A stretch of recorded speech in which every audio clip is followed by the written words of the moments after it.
para a terceira aula do curso O Verdadeiro Evangelho de Cristo, e eu gostaria de iniciar essa aula dando uma recapitulada naquilo que nós já vimos na primeira aula e na segunda aula, bem rapidamente, lembrando que nós estamos baseando esse curso em um versículo, que é um dos versículos, na verdade são vários, mas é um dos versículos que resume o Evangelho de Cristo de uma forma maravilhosa. Não é por acaso que é o versículo mais famoso, né, de toda a Bíblia. Acho que eu não exagero dizendo isso, que é João capítulo 3, versículo 16. Porque Deus amou o mundo de tal maneira que deu o seu Filho unigênito, para que todo aquele que nele crê não pereça, mas tenha a vida eterna. Muito bem, nesse versículo nós examinamos várias partes dele, a começar por Deus amou o mundo, e nessa primeira parte nós vimos a causa do Evangelho, que é o amor de Deus. Prosseguindo, Deus amou o mundo de tal maneira que deu o seu Filho unigênito. O seu Filho unigênito, Jesus Cristo, é o centro do Evangelho. Então a causa do Evangelho é o amor de Deus.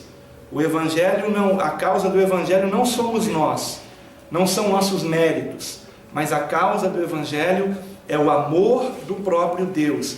Deus amou o mundo de tal maneira que deu o seu Filho unigênito. Qual é o centro do Evangelho? Jesus Cristo, o Filho unigênito de Deus. Para que todo, ou seja, esse é o alcance do Evangelho, o alcance da graça de Deus. A vontade de Deus é que todos sejam salvos. Então, o alcance do Evangelho é para todos. Lamentavelmente, nem todos correspondem ao Evangelho. Para que todo o que nele crê.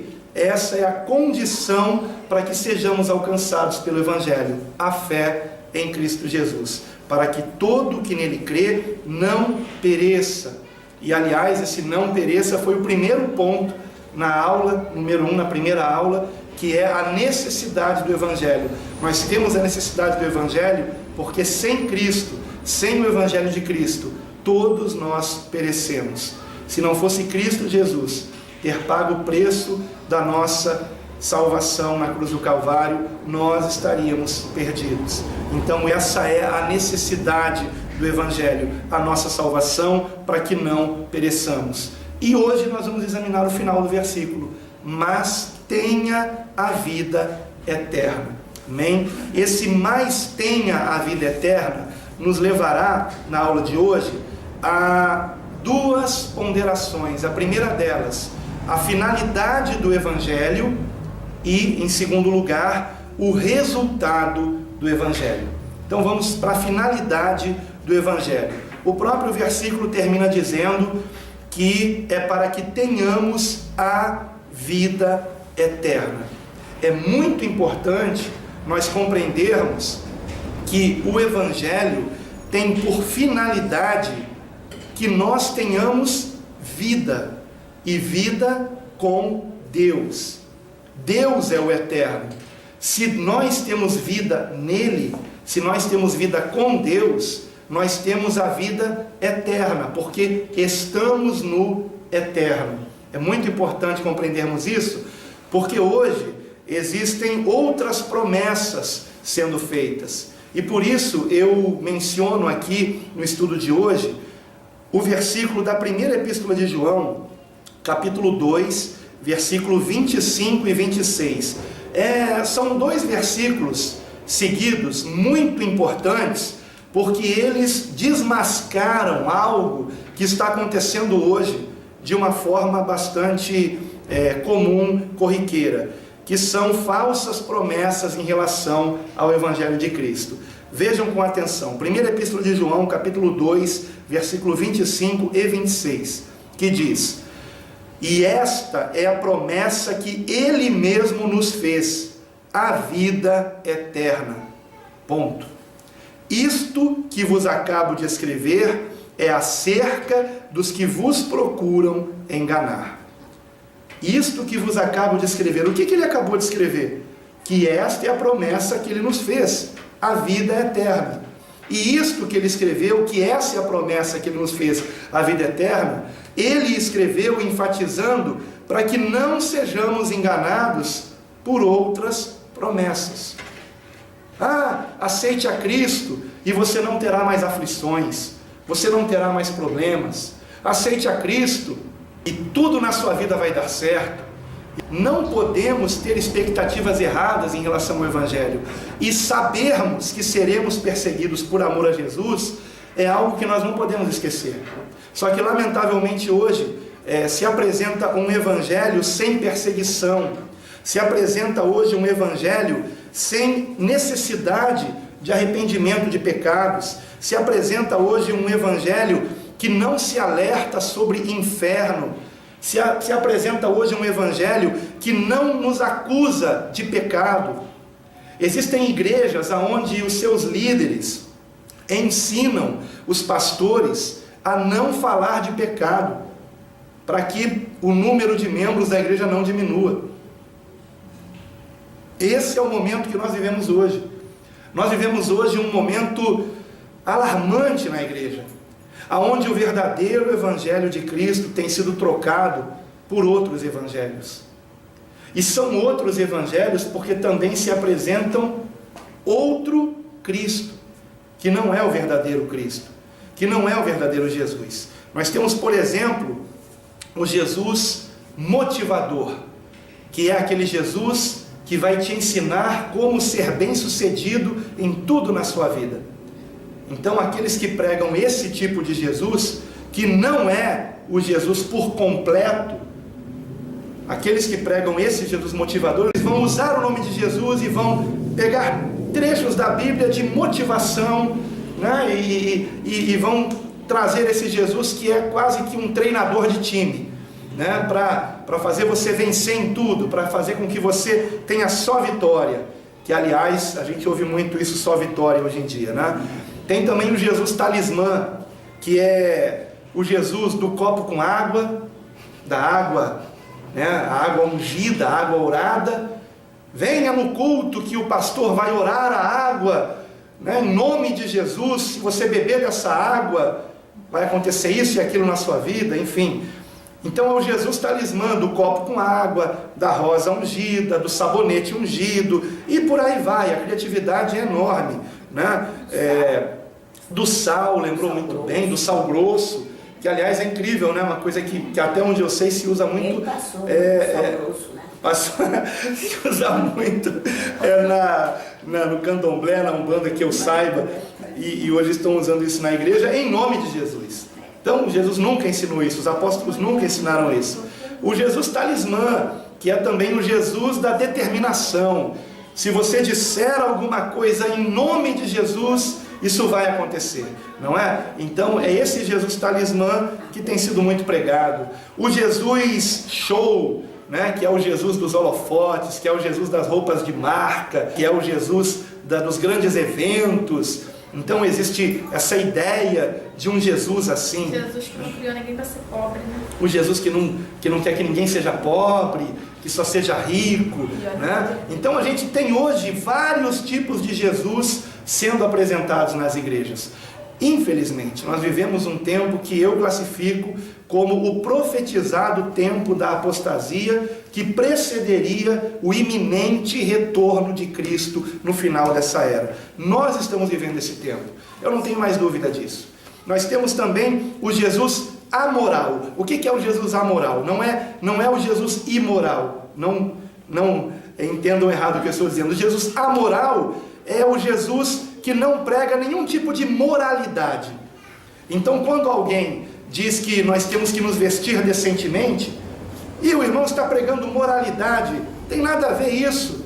Jesus nunca pregou isso, Jesus nunca ensinou isso. São pessoas que não têm um conhecimento completo do Evangelho e pensam que seguir Jesus é não ter nenhum tipo de moralidade de forma alguma. Hoje algumas igrejas ensinam isso. E por isso em algumas igrejas as pessoas se vestem de qualquer maneira, né? Usam qualquer tipo de parafernália no corpo, piercing, seja lá onde for, e ninguém pode falar nada. Porque se você falar, seu moralista, você está indo contra o Evangelho da graça, e confundem graça com libertinagem. A nossa liberdade, ela não nos dá direito à libertinagem. Então, nós temos que tomar muito cuidado com esse tipo de Jesus que é apresentado e que está na internet. Esse Jesus, aliás, todos esses que eu estou dizendo aqui, são divulgados em muitos vídeos aí na internet. E o Jesus Papai Noel, que é aquele Jesus que, se você fizer tudo certinho, ele vai dar o que você quer. E tem muito crente que tem essa expectativa. Eu já ouvi reclamações de crentes nesse sentido. Eu faço tudo certinho, pastor, eu dou o dízimo, eu dou oferta, eu não falto culto, e eu ainda não consegui casar, ou eu ainda não consegui aquele emprego que eu queria. Eu faço tudo certinho, mas da onde esse irmão tirou a ideia desse Jesus, que se a gente faz tudo certinho, ele tem a obrigação de nos dar alguma coisa em troca? Esse é o Jesus Papai Noel. Quando eu era criança, meus pais me diziam, criança pequenininha, né? Meus pais me diziam: filhinho, você tem que ser o ano todo comportadinho. Se você for comportado o ano todo, no final do ano, o Papai Noel vai te dar um presente que você quer, né? E aí até que um dia eu descobri que o Papai Noel era o meu pai. Eu fiquei de olho aberto, assim, deitado, e vi que ele colocou o aviãozinho ali do lado da cama. Eu tinha 6 anos de idade quando eu descobri que o Papai Noel era o meu próprio pai, né? Então, existe essa ideia de um Jesus Papai Noel, essa ideia de um Jesus amoral, essa ideia de um Jesus show, essa ideia de um Jesus talismã, de um Jesus motivador. Mas para que esse tipo de Jesus, ou qualquer um desses tipos de Jesus, sejam pregados, ele não pode falar de pecado, de consequência de pecado, não pode falar de arrependimento de pecados, não pode falar de inferno. Então há uma série de coisas que Jesus pregou, ensinou, que ficam de fora em certas, eu não posso nem chamar de igrejas, irmãos. Doutrinas de Cristo que ficam de fora em certos locais onde se diz que Jesus está sendo pregado. Só que é outro Jesus. E o apóstolo Paulo disse que onde se prega outro Jesus, se prega outro evangelho, e o pior, se recebe outro Espírito, que não é o Espírito Santo. Então isso é muito sério.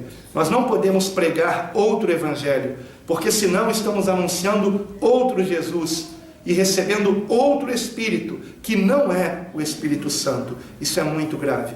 Então, nesse versículo que vimos em 1 João, capítulo 2, versículo 25 e 26, João nos faz o alerta de que a promessa que o Senhor nos fez é a promessa da vida eterna, que não sejamos enganados. Agora, esta vida eterna significa uma vida com Deus, mais do que isso, uma vida em Deus, uma vida na qual nós estamos nele e ele em nós. Veja comigo, por favor, primeira epístola de Pedro, capítulo 3, a primeira parte do versículo 18, que nos diz assim: pois também Cristo morreu uma única vez pelos pecados, o justo pelos injustos, para conduzir-vos a Deus. Ele não disse para conduzir-vos à fama, ou para conduzir-vos ao sucesso, ou para conduzir-vos à riqueza. Ele disse para conduzir-vos a Deus. E se porventura alguém em Deus, vivendo nele, tiver fama, tiver sucesso, tiver riqueza, não significa que Jesus tenha morrido para esse propósito. Isso foi apenas uma consequência de trabalho, de esforço, mas não necessariamente de que Deus tinha um compromisso de dar riqueza, sucesso, fama para quem se convertesse a Jesus. Porque existe essa falsa ideia de que se uma pessoa não prospera financeiramente, tem apenas o necessário para cada dia, de que se uma pessoa não alcança o sucesso, ela está em pecado, tem alguma maldição na vida dela. Mas isso não é verdade, de forma alguma. Mas existe esse ensinamento em alguns locais que se chamam de igreja, mas que eu não posso considerar que uma verdadeira igreja que apresente um outro Jesus seja de fato uma igreja do Senhor.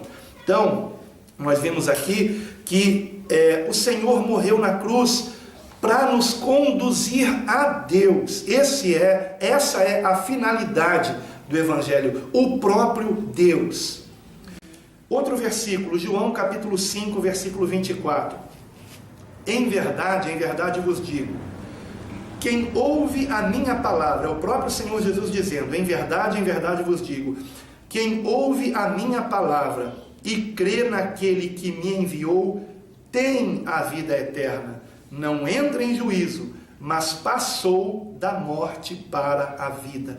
Já passou. Diga.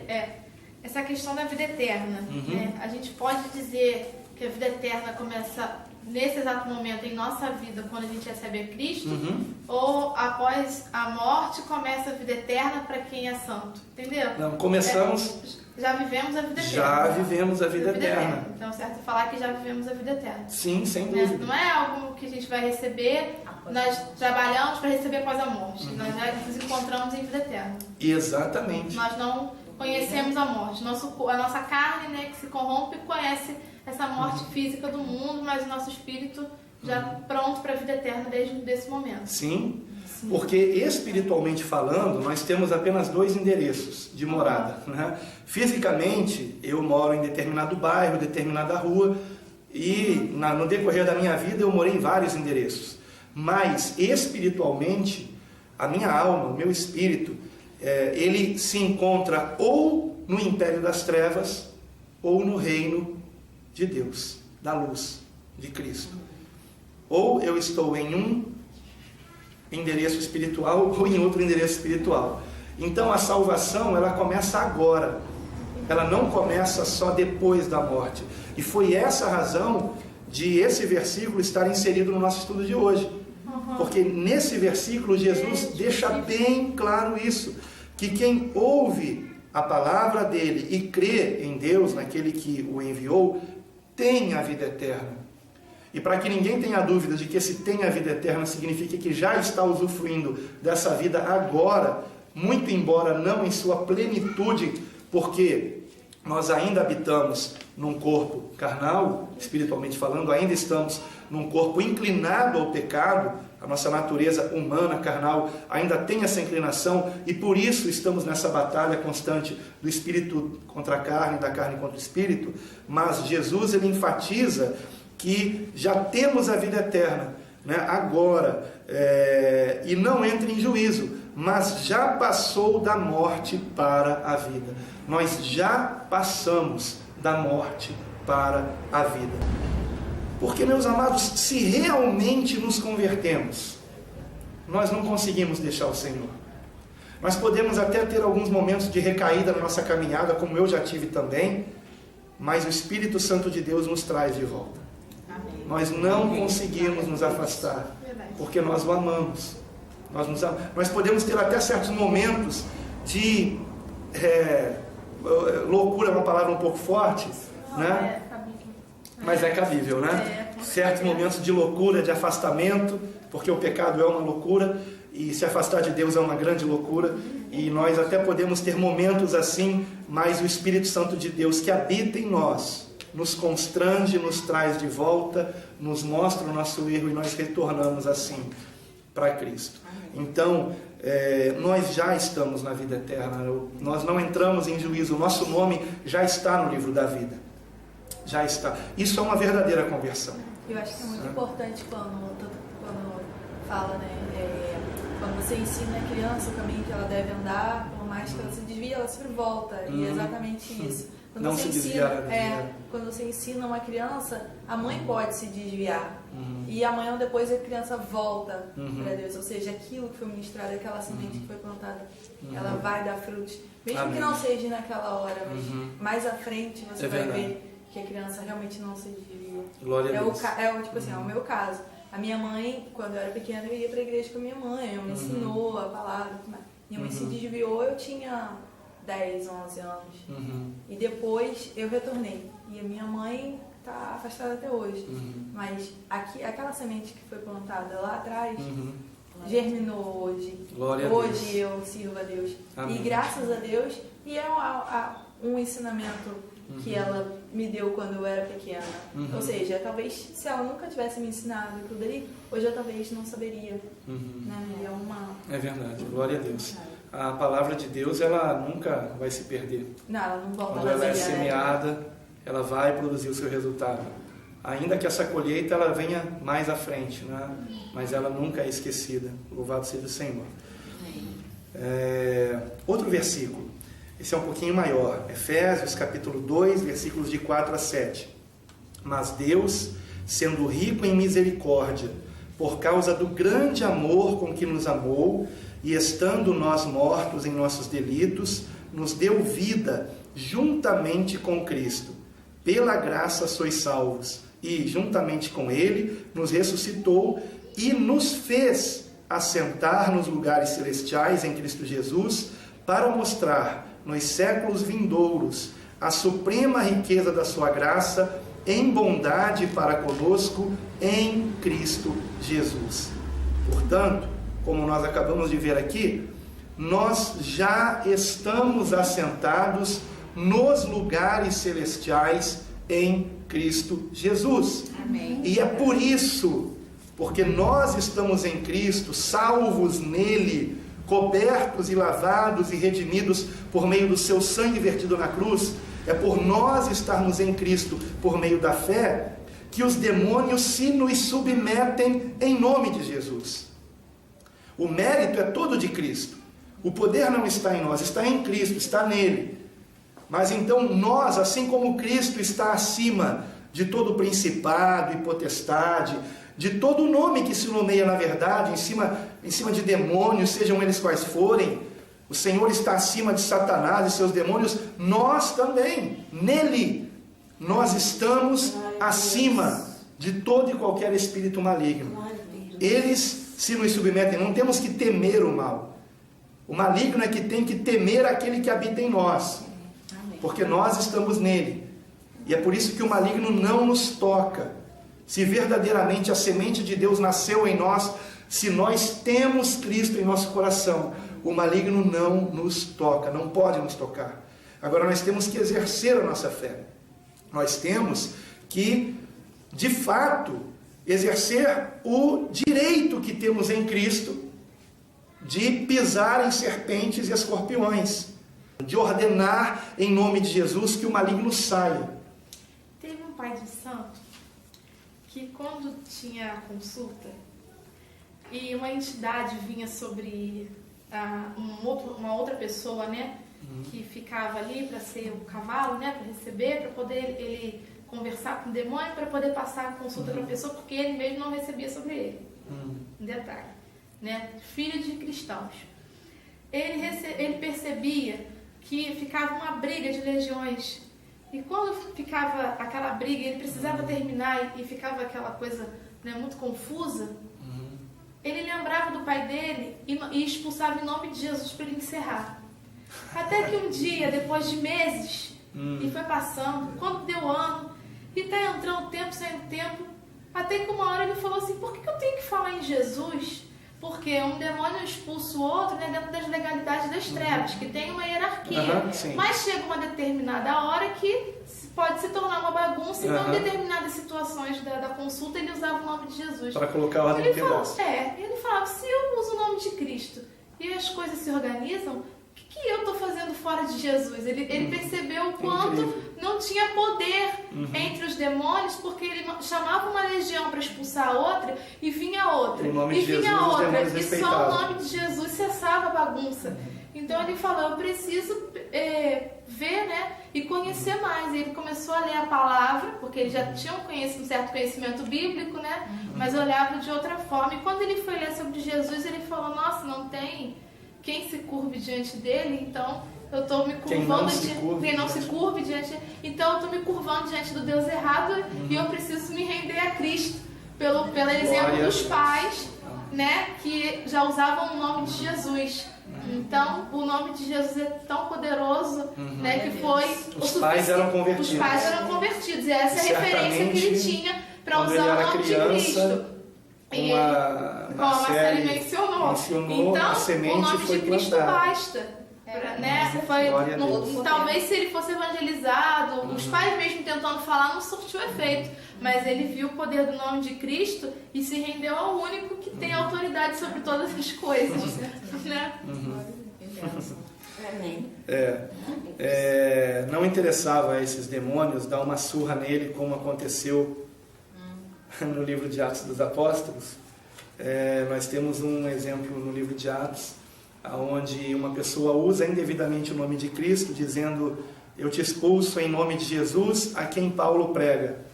E aí o demônio disse: eu conheço Jesus, sei quem é Paulo, mas tu quem és? E aí deu-lhe uma surra, e eram 7 que expulsavam usando o nome de Jesus, e eles foram envergonhados, porque eles estavam usando indevidamente. Mas naturalmente nessa situação aí, os demônios, eles não queriam, também, até mesmo do Senhor, os demônios nem queriam que ele soubesse, né? Então, foi um propósito muito sério mesmo de conversão, né, nessa situação. E ele se converteu, assim. Glória a Deus por isso. Então, nós vimos nesses versículos que nós analisamos aqui a finalidade do Evangelho. Eu poderia apresentar vários versículos, mas o tempo não permite. Esses aqui são bastante para nos mostrarem que a finalidade do Evangelho é a vida eterna com Deus, ou a vida eterna em Deus. Bem, se nós estamos em Deus por meio de Cristo, assim como Deus é o eterno, nós entramos na sua eternidade. Então, essa é a finalidade do Evangelho. A finalidade do Evangelho é Deus.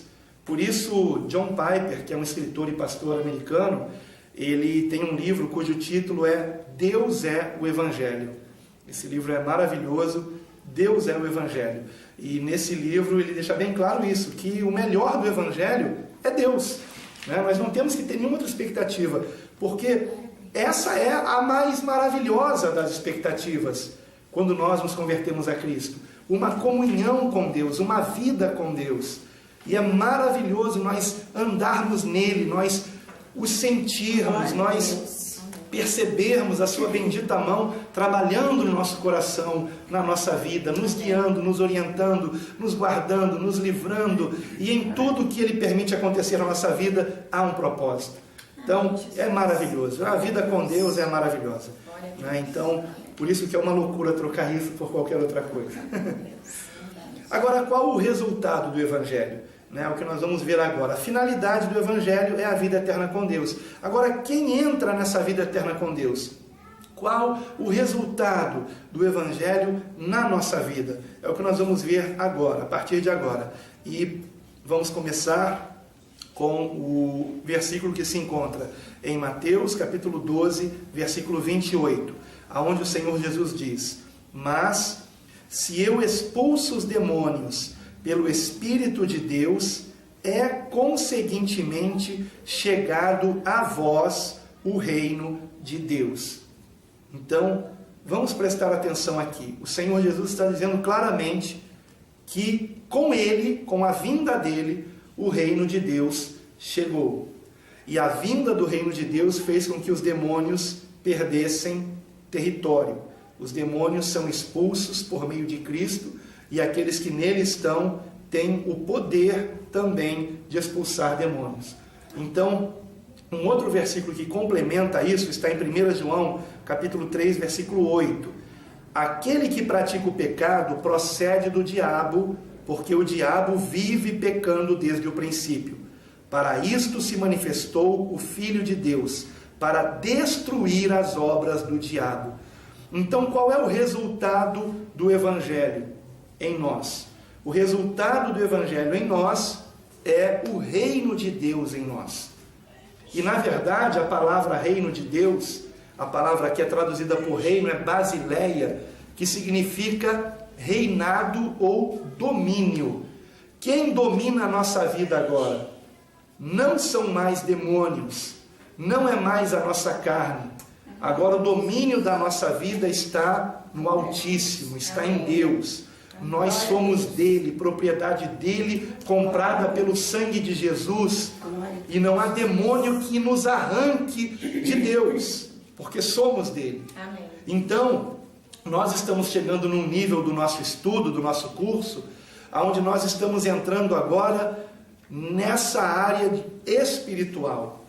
Nós estamos agora percebendo que o Evangelho tem um alcance espiritual na nossa vida. Nós estamos agora percebendo que quando nos convertemos a Cristo, nós estamos deixando um império de trevas, onde nós não conseguíamos deixar o pecado, mas agora em Cristo nós conseguimos vencê-lo. Nós conseguimos vencer vícios, conseguimos vencer qualquer tipo de inclinação carnal que nós tínhamos, que era contrária à vontade de Deus. Em Cristo nós temos esse poder por meio da oração. A oração, eu costumo dizer que a oração é como uma reprogramação em nós. E quando as pessoas oram apenas pedindo coisas, é um desperdício de tempo.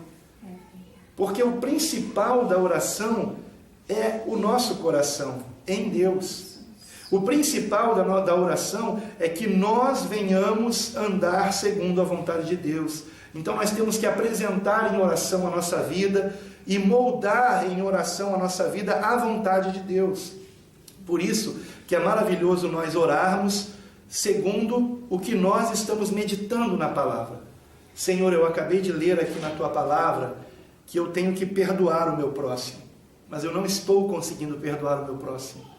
Senhor, transforma o meu coração, me muda para que eu consiga perdoar o meu próximo, para que eu consiga perdoar aquela pessoa que me ofendeu, aquele que me persegue. A tua palavra diz que eu tenho que orar por aqueles que me perseguem, mas, Senhor, me ajuda nisso. Tira do meu coração o ódio que eu sinto por essas pessoas, a raiva que eu tenho delas, o desejo que eu tenho que elas estejam sofrendo pelo que elas têm feito contra mim, contra as pessoas que eu amo, contra a tua igreja. Muda o meu coração. Isso nós temos que fazer por meio da oração. E muitas vezes, me parece que a maioria dos cristãos não oram esse tipo de coisa, como deveriam, porque nós deveríamos orar mais nesse sentido. E muitas vezes aqueles que se dizem cristãos oram muito pedindo coisas, pedindo por situações e não pedindo pela transformação do seu coração. Eu escutei uma vez na rádio, por favor, tira isso daí. Eu escutei uma vez na rádio que eu até fiquei pensando, nossa, que absurdo, porque a mulher estava pedindo para que a rival dela morresse em oração. Ela estava pedindo na rádio. Não, o rapaz da rádio comentou exatamente certo. Isso. Que a mulher em oração pedia, que, exemplo, ela é minha rival, né? Eu ia lá e ficava pedindo para que Deus matasse ela. Senhor, mata fulana. Como é que você pede? Aí eu fiquei pensando, nossa, a pessoa precisa se converter, porque onde que Deus vai matar alguém? Tipo, provavelmente alguém que faz uma oração nesse sentido, que é totalmente contrária à vontade de Deus, é alguém que não conhece a Escritura. Alguém que não conhece a Bíblia, que não conhece o Evangelho. Eu fiquei pensando, nossa, Senhor, converte essa pessoa, porque essa pessoa não te conhece não. Onde pois onde não você vai pedir para Deus Cristo. matar alguém porque a pessoa é sua rival? Não conhece a Cristo, mas hoje nós temos visto até pastores, e existem alguns vídeos assim na internet, que oram, na verdade eles dizem que vão orar para que aqueles que se levantarem contra eles sofram, morram, enfim. Se pedir pelas pessoas que te perseguem, que Deus converta eles, de misericórdia. Quando o Senhor nos ensinou a orar pelos que vos perseguem, orar para que eles se convertam, para que eles se arrependam dos seus pecados e para que também se tornem filhos da luz. Agora, quem ora pela morte de seus inimigos, por vingança, né, esse não é um filho da luz. Ele não se converteu, ele não foi alcançado ainda pela verdadeira graça. E, infelizmente, ele ainda está nas trevas. Vamos aproveitar e jogar até Marcelo do negócio de... Marcelo, eu não vou tirar não, porque você não citou o nome de ninguém, você não citou qual é a rádio. Eu quero entender essa parte. O diabo vive pecando desde o princípio. Aonde é o princípio da maldade? Aquele que pratica o pecado procede do diabo, porque o diabo vive pecando desde o princípio. Não, tudo bem. Aonde é o princípio da maldade? Não é lá em Adão e Eva, não? É isso que eu quero. Certo. Aonde é o princípio da maldade? Na humanidade? Da humanidade. Deus tinha controle e onisciência na criação do mal? Você está entrando num ponto que na primeira aula também já quiseram se antecipar. Tá. Se a gente entrar nisso agora... Não é agora, mas isso vai ser mais à frente. Vai. Tá, é porque eu tenho... Não, e essas perguntas pendentes a gente está anotando. Olha, elas vão ser todas tiradas no final. Isso é algo tão critério, mas tudo bem. Mas é algo eu que... anotei pra não sair do assunto. Ótimo, ótimo. Não, tudo bem. Quando Isso. terminar. Um próximo versículo que complementa a ideia do que nós estávamos tratando, que é Colossenses capítulo 1, versículos 13 e 14. Ele nos libertou do império das trevas e nos transportou, ou seja, já nos transportou, para o reino do Filho do seu amor, no qual temos a redenção, a remissão dos pecados. Vejam como é mencionada a questão do pecado, todas as vezes que se fala de trevas, que se fala do diabo, né? Porque é para isso de fato Cristo morreu, para remover aquilo que nos afastava de Deus, que eram os nossos pecados. Então aquele que se converte a Cristo, ainda que ele peque, e é verdade, nós ainda pecamos, ele não peca porque quer pecar. Ele peca como consequência de uma vida ainda não totalmente consagrada a Deus. Eu costumo dizer que o pecado, ele é um sintoma. O pecado é um sintoma de uma enfermidade espiritual. Quando eu caio numa tentação, significa que a minha vida com Deus, ela não está muito aproximada como deveria. Porque se eu estivesse realmente cheio do Espírito Santo, eu teria conseguido vencer aquela tentação. Eu uso muito o exemplo de passar os canais de televisão em casa quando não tem ninguém perto. Se ao passar os canais de televisão procurando alguma coisa para assistir, eu me deparo com uma cena de promiscuidade, se eu estou fortalecido no espírito, imediatamente eu vou rejeitar aquilo e passar para outro canal. Mas se eu estiver fraco, espiritualmente falando, eu vou me demorar um pouquinho ali. Vou olhar para um lado, vou olhar para o outro, não tem ninguém olhando, vou ficar um pouquinho aqui. Só um pouquinho, sabe? E aí começa um abismo a chamar outro abismo.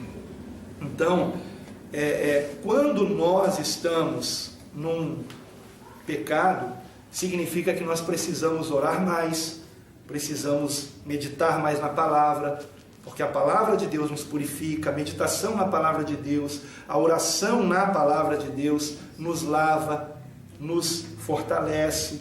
A palavra de Deus nos fortalece. Então, quando nós oramos e pedimos a Deus que a palavra dele se faça presente na nossa vida, nós nos tornamos fortalecidos para não cairmos em tentações.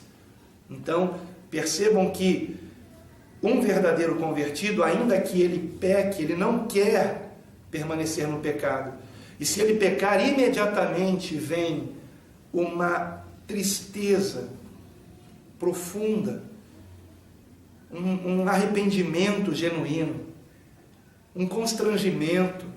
E aí é que nós não podemos entrar no ciclo vicioso de não orarmos porque pecamos.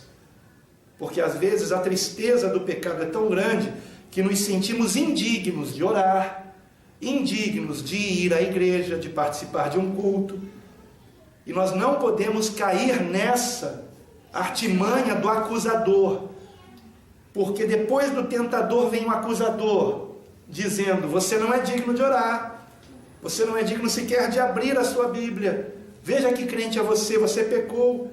Mas nós temos que rejeitar essa seta maligna que vem depois do pecado e dobrar nosso joelho em oração, chorar na presença de Deus, confessar o pecado, que significa dizer o que fizemos. Não basta apenas dizer: Senhor, eu pequei. Qual foi o pecado? Senhor, eu fiz isso e isso e isso. Porque quando nós mencionamos o que fizemos, aí as lágrimas começam a descer. Aí nós percebemos o quanto isso é grave, o quanto isso ofende o Espírito Santo de Deus que habita em nós. Então, amados, nós precisamos compreender isso claramente. Uma pessoa convertida, ela peca, mas ela não quer continuar no pecado. Uma pessoa não convertida, quando peca, não se importa, continua na prática do pecado. E por isso é que o texto anterior que lemos, o versículo anterior que lemos de 1 João 3,8, começa dizendo: aquele que pratica o pecado procede do diabo. Compreendem? uma pessoa que pratica o pecado, mas nós não queremos praticar o pecado. Nós queremos, pelo contrário, pecar cada vez menos. E de fato, numa vida cristã genuína, numa conversão genuína, o pecado cada vez se torna mais raro na nossa vida. Até mesmo as nossas características de personalidade que eram negativas, elas vão se tornando cada vez mais raras. Se eu era uma pessoa inclinada a gritarias, a iras, a momentos de furor, isso vai se tornando cada vez mais raro. E eu estou falando de mim mesmo nesse ponto, né? Porque eu sempre fui uma pessoa muito assim, muito sanguíneo, eu tinha um pavio muito curto, mas com o passar dos anos, isso vai sendo trabalhado no nosso coração, nós vamos nos tornando pessoas mais mansas, pessoas mais pacientes, pessoas mais tolerantes, e toda e qualquer fraqueza que nós tenhamos, vai, à medida em que nós vamos orando mais, meditando mais na palavra, nos fortalecendo em Cristo, essas nossas características negativas, elas vão desaparecendo, porque nós vamos cada dia mais chegando perto da estatura do varão perfeito, que é o Senhor Jesus Cristo. Amém. Esse é o propósito da salvação. Amém. Nós nos tornarmos cada dia mais parecidos com um verdadeiro Filho de Deus, e o Filho de Deus é Jesus Cristo, Amém. Nosso Senhor e Salvador. Amém? Amém. Glória a Deus. Então vejam, nós já fomos libertos do império das trevas, já fomos transportados para o reino do Filho do seu amor, que é o Senhor Jesus Cristo. Então, nós já estamos no reino de Deus, espiritualmente falando. Outro versículo, Romanos capítulo 6, versículo 22 e 23. Agora, porém, libertados do pecado, transformados em servos de Deus, tendes o vosso fruto para a santificação e, por fim, a vida eterna. Porque o salário do pecado é a morte, mas o dom gratuito de Deus é a vida eterna em Cristo Jesus, nosso Senhor. Ou seja, o resultado do Evangelho em nós é a santificação. É o fruto de boas obras, de uma vida segundo a vontade de Deus. Não é errado chamar alguém que se converteu de santo, porque a palavra santo significa separado. Alguém que se converteu está separado, ele não quer mais viver nesse mundo. Ele foi liberto do império das trevas e agora foi transportado para o reino de Cristo, para o reino de Deus, para o reino da luz. Então essa pessoa foi separada do mundo, é santa. Ah, mas ela ainda peca, mas não significa que não seja santa. Sabe, nós às vezes falamos que somos pecadores, mas essa não é uma terminologia correta para nós. Porque o termo pecador significa praticante do pecado. Essa terminologia não é correta para nós. O correto para quem segue Jesus, de fato, é ser chamado de santo. Não que nós não erremos nunca, mas que nós não queremos pecar. O nosso prazer está em Cristo, está em Deus. Amém, amados? Amém. Isso é muito importante nós compreendermos. Então, nós fomos transformados em servos de Deus. E o nosso fruto, aquilo que nós fazemos, deve ser feito no processo da santificação. A santificação, como eu disse na aula anterior, é um processo. Lembram daquela ilustração que eu usei do lavar da lama?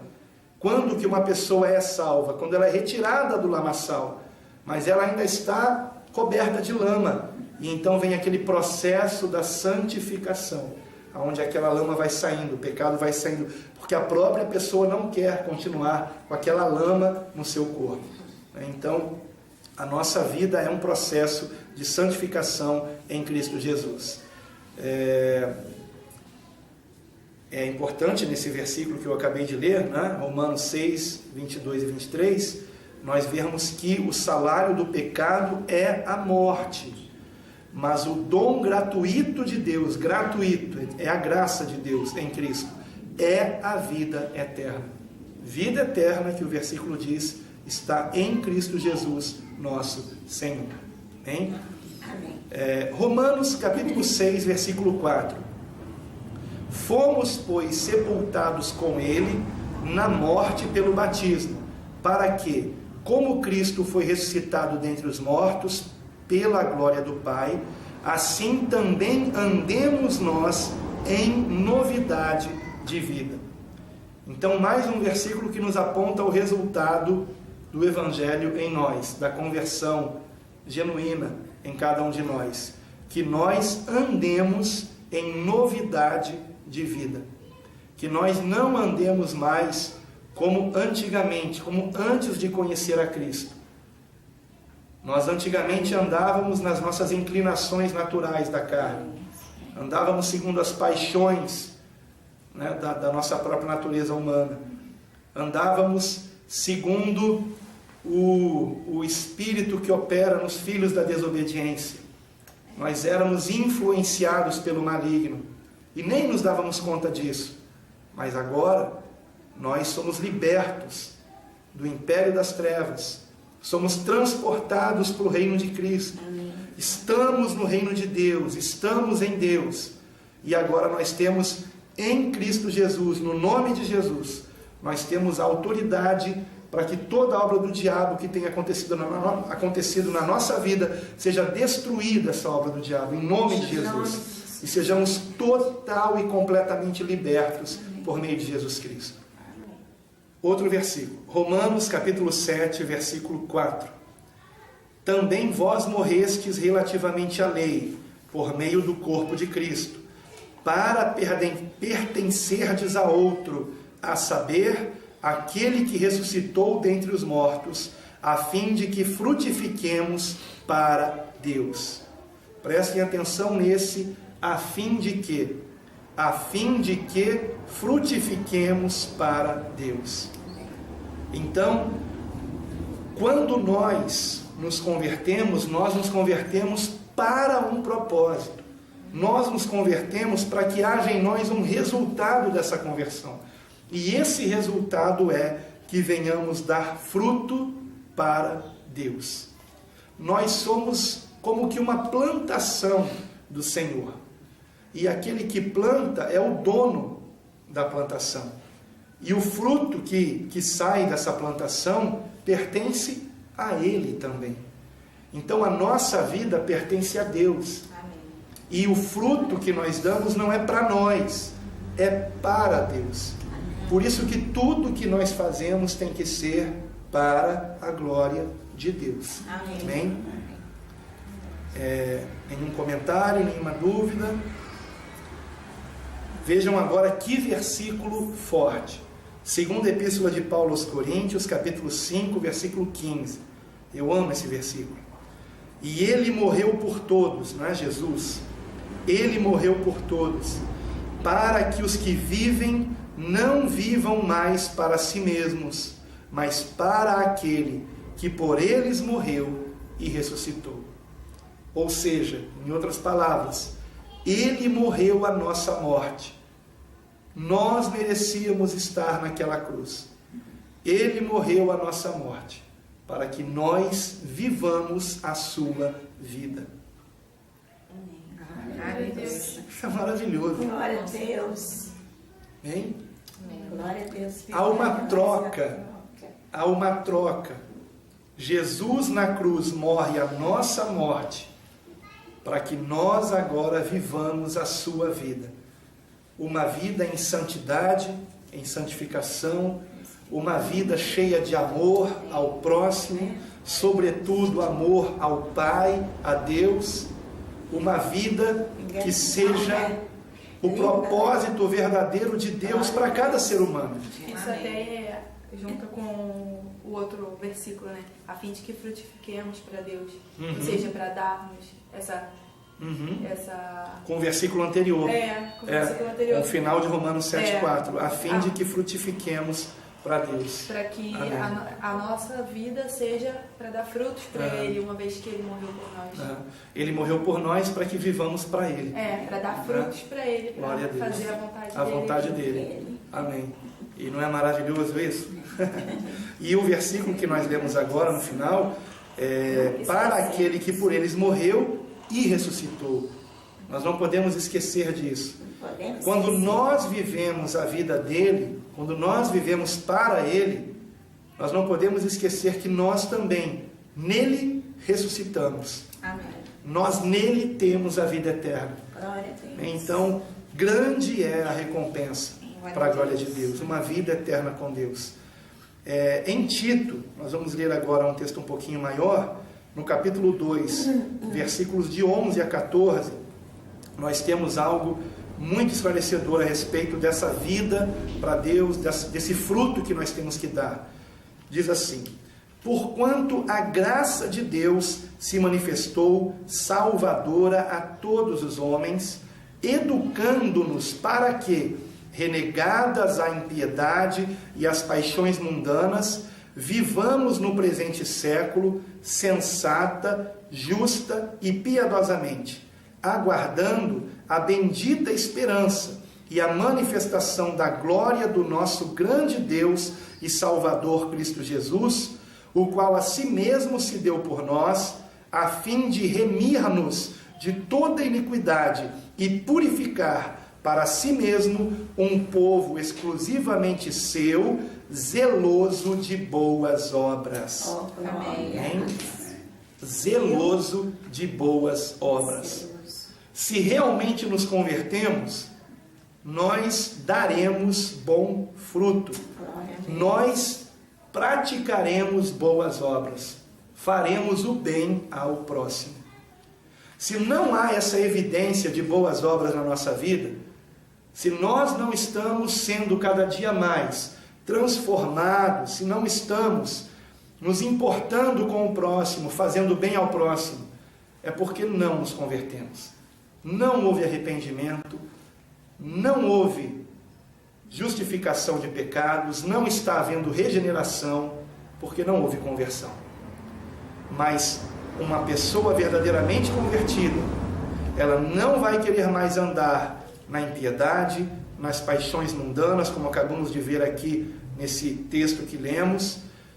A pessoa verdadeiramente convertida não anda mais nas trevas, mas ela vai cada dia mais ser redimida de toda iniquidade e purificada pela palavra de Deus em Cristo Jesus, vai viver para Deus e será zelosa de boas obras. Isso é uma característica comum a toda pessoa convertida. Toda pessoa convertida vai ter essa evidência de salvação. Então, a graça de Deus, como diz aqui o início do texto, ela se manifestou para nos educar, como diz o texto. Eu acho interessante isso, porque o texto diz: porquanto a graça de Deus se manifestou salvadora a todos os homens, vírgula, educando-nos para que, renegadas a impiedade e as paixões mundanas, vivamos no presente século sensata, justa e piedosamente. É assim que temos que viver. Amém. De maneira sensata, praticando o bem. O termo justo ou justa significa a prática da justiça, a prática do bem, daquilo que é correto. Então nós temos que viver de maneira sensata, não loucamente. Sabe, hoje em dia a gente vê uns crentes que parecem que não tem nenhum respeito com Deus, que não tem nenhum cuidado com o próximo, são irreverentes, né? São voltados para si mesmos, mas não é assim que a graça de Deus nos educa. A graça de Deus é didática, a graça de Deus nos ensina que Ele pagou um alto preço para que agora vivamos de forma sensata, justa e piedosa. Que nós sejamos agora luzeiros nesse mundo, verdadeiramente o sal da terra e a luz do mundo. Que nós sejamos agora embaixadores de Cristo, que compreendamos que não estamos nesse mundo por acaso, que temos uma grande missão. E vamos falar disso mais à frente, que é maravilhoso compreendermos a nossa missão em Cristo. Um outro versículo curtinho, que vocês conhecem muito bem, Tiago, capítulo 2, versículo 17, a fé, se não tiver as obras, é morta em si mesma. Então, esse negócio de que, eu me converti, eu tenho fé em Jesus, mas a vida dele não tem prática de boas obras, não é uma pessoa que faz o bem ao próximo, que dá um testemunho de conversão, essa conversa fiada, não se converteu, não tem fé. Nós vimos na aula passada a respeito da fé, que a verdadeira fé, ela gera boas obras, ela vai trazer consigo resultados. Aquele que tem verdadeira fé, ele vai andar como Cristo andou, ele vai querer andar nesse caminho. Ter fé em Jesus significa não apenas acreditar em Jesus, significa não apenas confiar nele para a sua salvação, significa também ser transformado por ele. Isso é ter fé, ter um compromisso com o que ele ensinou, e por isso não podemos separar a pessoa de Cristo dos seus ensinamentos. Quem aceita Jesus e rejeita o que Jesus ensinou, nunca aceitou Jesus de verdade. E finalmente, porque pela graça sois salvos mediante a fé, e isto não vem de vós, é dom de Deus, não de obras para que ninguém se glorie, pois somos feitura dele, criados em Cristo Jesus para boas obras, as quais Deus de antemão preparou para que andássemos nelas. Vejam que importante esse texto que acabamos de ler. Ele nos mostra, primeiramente, que somos salvos pela graça mediante a fé. Sim, mas nos mostra também que essa fé resultará em boas obras. Não que sejamos salvos por essas boas obras, de forma alguma, mas que essas boas obras são a evidência, o resultado de alguém que foi salvo. Então nós vemos aqui que o resultado do Evangelho em nós é o reino de Deus em nós. E que esse reino de Deus em nós, ou seja, o reinado de Deus em nós, o domínio de Deus na nossa vida, fará com que nós frutifiquemos para Ele, fará com que nós sejamos zelosos de boas obras, não para sermos salvos, mas porque já somos salvos. Amém. Então hoje nós temos no mundo dois tipos de pessoas que praticam boas obras.